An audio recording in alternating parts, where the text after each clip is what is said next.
ആവർത്തന പുസ്തകം 6-ാം അധ്യായത്തിൽ നമ്മൾ ഇപ്രകാരം വായിക്കുന്നു. ദൈവവചനം നിങ്ങളുടെ ഹൃദയത്തിൽ ഉണ്ടായിരിക്കണം. നിങ്ങളുടെ മക്കളെ ജാഗരൂകതയോടെ അവ പഠിപ്പിക്കണം. വീട്ടിലായിരിക്കുമ്പോഴും യാത്ര ചെയ്യുമ്പോഴും കിടക്കുമ്പോഴും എഴുന്നേൽക്കുമ്പോഴും അവയെക്കുറിച്ച് സംസാരിക്കണം. അവ നിങ്ങളുടെ വീടിന്റെ കട്ടിളക്കാലിന്മേലും പടിവാതിലിന്മേലും എഴുതണം. വിശുദ്ധ ഗ്രന്ഥം ദൈവത്തിന്റെ വചനം എഴുതണമെന്ന് നമ്മോട് ആവശ്യപ്പെടുകയാണ്. ഈ ഒരു കൽപ്പന പ്രാവർത്തികമാക്കാനുള്ള നല്ലൊരു അവസരമാണ് ജനുവരി മാസം 11-ാം തീയതി നമ്മൾ ഒരുക്കുന്നത്. നമ്മളെല്ലാവരും കൂടെ ചേർന്ന് വെസ്റ്റ് ഓഫ് ഇന്ത്യ റെക്കോർഡ്സുമായിട്ട് സഹകരിച്ച് നമ്മൾ വിശുദ്ധ ഗ്രന്ഥം മുഴുവൻ അരമണിക്കൂറും കൊണ്ട് എഴുതി പൂർത്തിയാക്കുന്നു.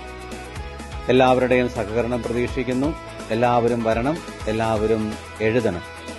ദൈവവചനം എഴുതുന്നത് വഴിയായിട്ട് നമ്മളുടെ ഇടവകയും നമ്മുടെ കുടുംബവും കൂടുതൽ കൂടുതൽ അനുഗ്രഹിക്കപ്പെട്ടതാകട്ടെ എന്ന് ആശംസിക്കുന്നു.